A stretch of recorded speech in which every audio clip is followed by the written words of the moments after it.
体こそ最強だ。行くか。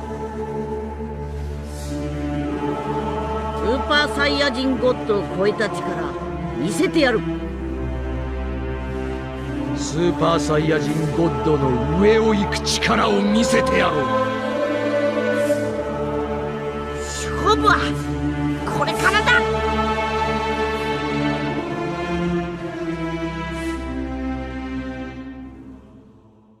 Et salut les samouraïs, j'espère que vous allez bien. On se retrouve aujourd'hui pour une petite review sur le dernier chapitre de Dragon Ball Super, le chapitre 71, intitulé sobrement le plan des Eaters. Donc voilà, un chapitre qui reste dans la même mouvance que les deux précédents, hein. L'intrigue se met en place, on pose les bases.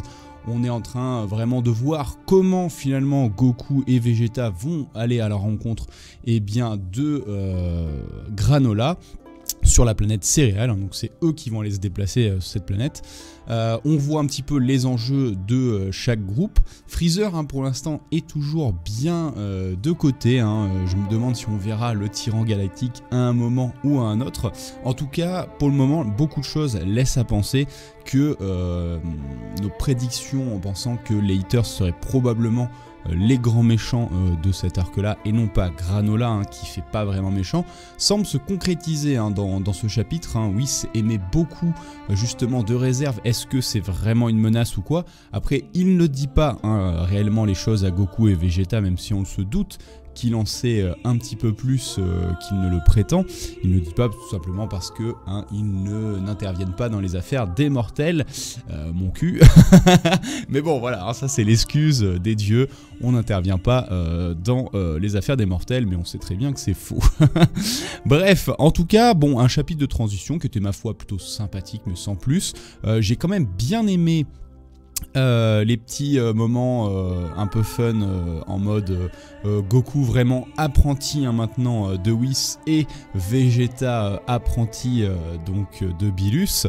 D'ailleurs c'est pas mal de remettre un petit peu en avant Bilus, d'essayer de redorer le blason des Zakaishin, parce qu'ils étaient à un moment donné complètement mis de côté, hein, dans cette intrigue de Dragon Ball Super. C'est vrai qu'on s'est vite dirigé vers les anges, vers voilà, donc la maîtrise absolue, l'ultra instinct et tout ce qui en découle. Et c'est vrai que du coup, depuis qu'il y avait eu ça de mis en place, eh bien c'est vrai que les Zakaishin étaient un petit peu mis de côté.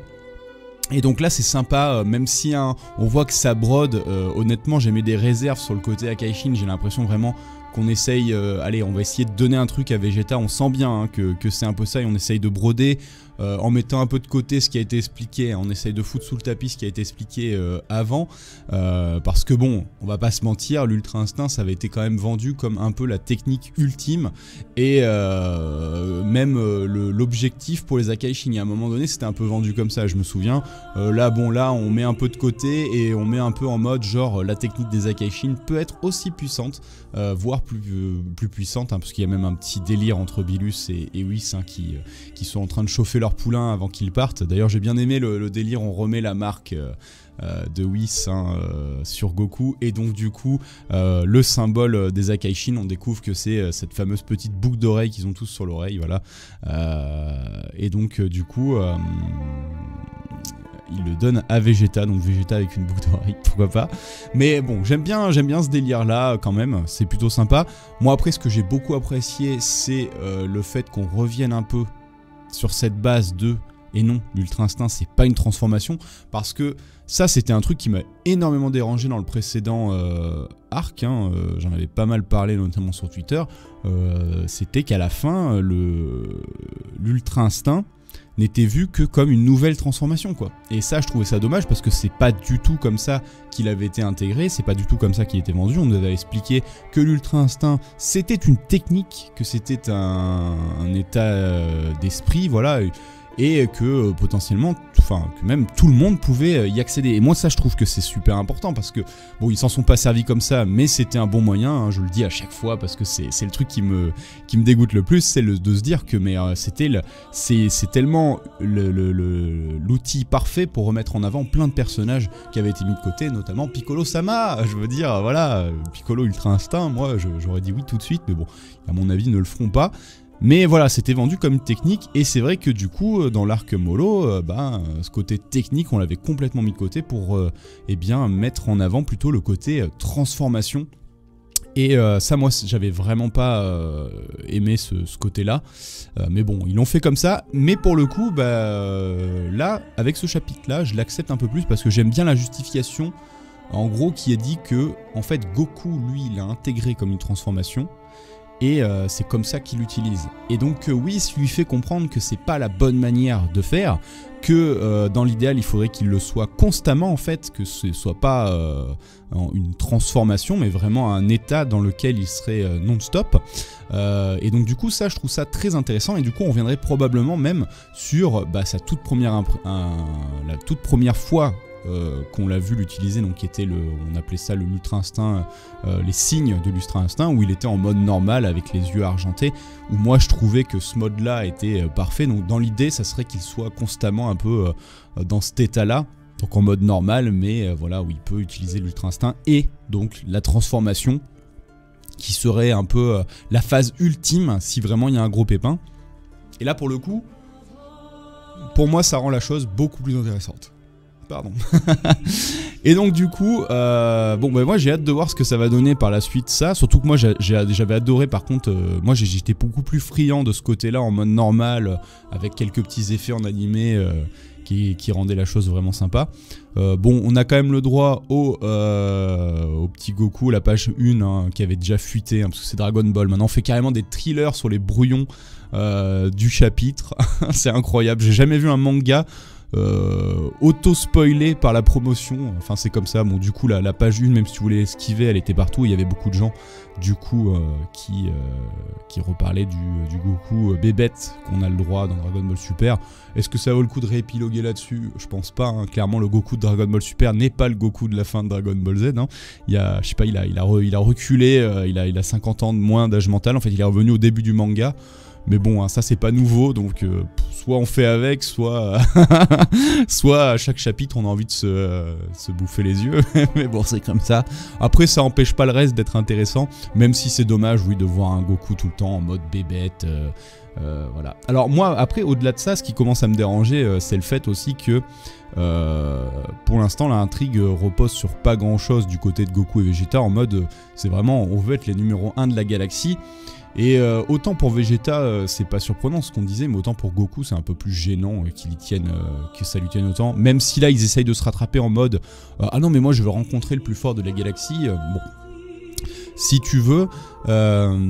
Après par contre, comment les choses du coup se mettre en place pour justifier la rencontre des Saiyajins avec Granola. Pour le coup, on l'a vu, hein, on l'a vu venir, mais ça reste ma foi assez intéressant avec le côté voilà, manipulateur des haters. Vegeta qui se laisse pas totalement berner, il voit qu'il y a quelque chose qui va pas, hein. J'aime bien les remarques, pour un peuple qui est en train de se faire détruire, c'est marrant que vous ayez des vaisseaux comme ça et tout. Bon après ça tient sur deux bouts de ficelle, hein. On voit que bon, ce qui risque de faire marcher le plan, c'est que Granola est omnibulé par la vengeance. Donc d'avoir deux Saiyajins qui se pointe chez lui, on pense qu'il va pas, au début il va pas chercher spécialement à dialoguer, surtout si il connaît Vegeta.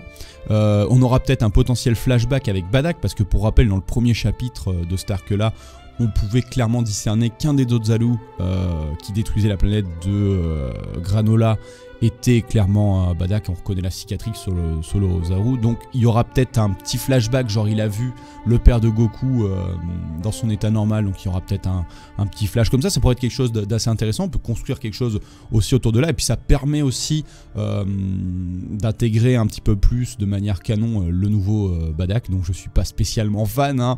Moi je préfère le old Bardock, mais bon voilà, pourquoi pas essayer de construire quelque chose d'intéressant de ce côté là avec lui. Et avec Granola, parce qu'on ne sait pas vraiment quel âge avait Granola à ce moment-là, mais on sait qu'il est déjà très vieux, que les céréaliens vivent très vieux, donc il y a peut-être matière à raconter quelque chose, et surtout avec Vegeta forcément qui risque de s'en prendre plein la gueule, surtout si Granola peut-être connaît le nom de Vegeta du moins, donc quand il va entendre peut-être le nom de Vegeta, ça va peut-être faire, voilà, c'est toi le prince, machin, peut-être que bon, on se doute bien que Vegeta aura certainement des échos de cette planète détruite, donc voilà, il y a moyen de broder quelque chose. Après on sent bien que Granola en grand méchant, moi j'y crois pas trop, hein. Depuis le début, il est pas construit en tant que tel, même si on voit hein, qu'il a des manières de faire qui peut s'emporter, qu'il est vraiment omnibulé par la vengeance et tout, mais pour l'instant on va dire qu'il a rien fait de vraiment qui pourrait laisser penser qu'il devienne vraiment totalement méchant, un peu à la Zamasu ou quoi, hein, qui mine de rien avait des propos assez, même avant de complètement vriller, il avait déjà des propos et des questions intérieures déjà assez extrémistes on va dire dans sa façon de penser, que là c'est pas trop le cas avec Granola, hein, hormis quand il pense aux Saiyajin et à Freezer. Donc je suis curieux de voir un peu ce que ça va donner, même si on se doute que, bon, voilà, pour moi les grands méchants, ce sera certainement les Haters, et surtout en la personne de Gas, qui est un personnage, je trouve, très intéressant. On commence à avoir quelques indices sur sa puissance, puisque notre ami, le chef des Haters, là, dont je retiens pas le nom, il n'y a que Gas que j'ai retenu son nom, parce que c'est le personnage qui, depuis le début, forcément a fait tilt, hein. J'aime beaucoup son chara-design, qui rappelle un petit peu Boo, hein, je trouve. Il rappelle un peu Majin Buu dans son regard très dur, tout ça. Il fait un peu démon aussi, hein. Il y a un côté un peu démoniaque comme ça. Et il y a un sous-entendu comme quoi il serait plus fort que Freezer et qui comptait sur lui, j'imagine, pour justement récupérer l'armée de Freezer, tout ça. Donc est-ce que du coup le chef des Haters, quand il dit ça, il a conscience aussi que Freezer est beaucoup plus fort qu'avant? Est-ce qu'il connaît réellement le potentiel de Freezer avec le Golden Freezer et tous ces trucs là? Et quand il dit ça, tu pourrais être plus fort que Freezer, c'est de ce niveau de puissance là ou de son ancien niveau de puissance à l'époque et tout, et dans ce cas là bon c'est pas si, maintenant c'est plus si incroyable que ça quoi, hein, 530 000 unités de puissance, c'est une goutte d'eau dans cet univers maintenant, mais bon je pense que hein, de toute façon l'intrigue est construite comme ça, donc j'imagine bien qu'on sous-entend qu'il est certainement plus puissant qu'un Golden Freezer ou quoi. Même si Freezer, faut pas l'enterrer trop vite, hein. Si en 4 ou 6 mois d'entraînement, quand il avait été ressuscité la première fois, il est devenu Golden Freezer, imaginez là, en quasiment l'espace d'un an, je pense, depuis sa résurrection du tournoi du pouvoir, à quel point, s'il s'est un peu entraîné, il peut devenir fort de son côté. Donc j'espère qu'on reverra Freezer quand même dans cet arc, qu'il aura son rôle à jouer, je pense quand même. Mais je suis très curieux de voir l'utilisation de Gas, personnellement, dans cet arc-là. Enfin voilà, bon, guère plus de choses à dire hein, sur le chapitre, mis à part que c'est un chapitre de transition qui pose les bases, il y a des choses intéressantes. La phase entraînement Goku, tout ça est plutôt sympathique, mais j'ai l'impression que c'est un petit peu du vu et revu, hein. Je veux dire, dans la plupart là, des arcs qu'on a eu, on a pas mal de ces phases là, et même si c'est un gimmick de Dragon Ball, l'entraînement, tout ça et tout, il n'y a rien d'incroyable. Limite presque, tu vois, je me pose la question si ça aurait été pas mieux de complètement ellipser Goku et Vegeta pendant un temps. Et là, de juste reprendre le contact par le biais de Bulma et Chi-Chi, et tu vois, de voir quand ils arrivent de pas savoir ce qu'ils ont fait, que là je trouve que ça casse un petit peu le truc. Tu vois, on se doute un petit peu de ce qu'ils vont amener dans leur combat. Donc bon, après on peut imaginer qu'ils vont se faire soulever par Granola, parce qu'il y a des petits sous-entendus par Whis, de pas prendre les choses à la légère, tout ça. Donc voilà. Après le problème c'est que on commence un peu à tourner en rond sur ce que ça raconte. J'ai un petit peu peur du côté qu'ils se fassent soulever, mais qu'en fait la seule leçon qu'ils ont déjà appris 40 000 fois, c'est ouais les gars, soyez pas trop sûrs de vous, quoi. Genre là, vous avez pris la confiance, vous prenez pour les number one, et il y a toujours plus fort que soi. Sauf que en fait tout ça on l'a déjà vu plein de fois dans Dragon Ball en fait. Donc c'est pour ça que on en revient toujours, hein, tout le temps dans toutes les reviews maintenant, on revient un peu toujours au même point sensible, c'est il aurait peut-être fallu laisser un peu la place à d'autres personnages et raconter des histoires avec d'autres personnages que tout le temps Goku, Vegeta, où on commence un peu à les user quoi. Donc on verra. Pour le coup, c'est vrai que j'ai pas trop d'attente du côté de Goku Vegeta, comme beaucoup de gens. J'ai hâte de voir quand même comment va être Akai Vegeta. Hein.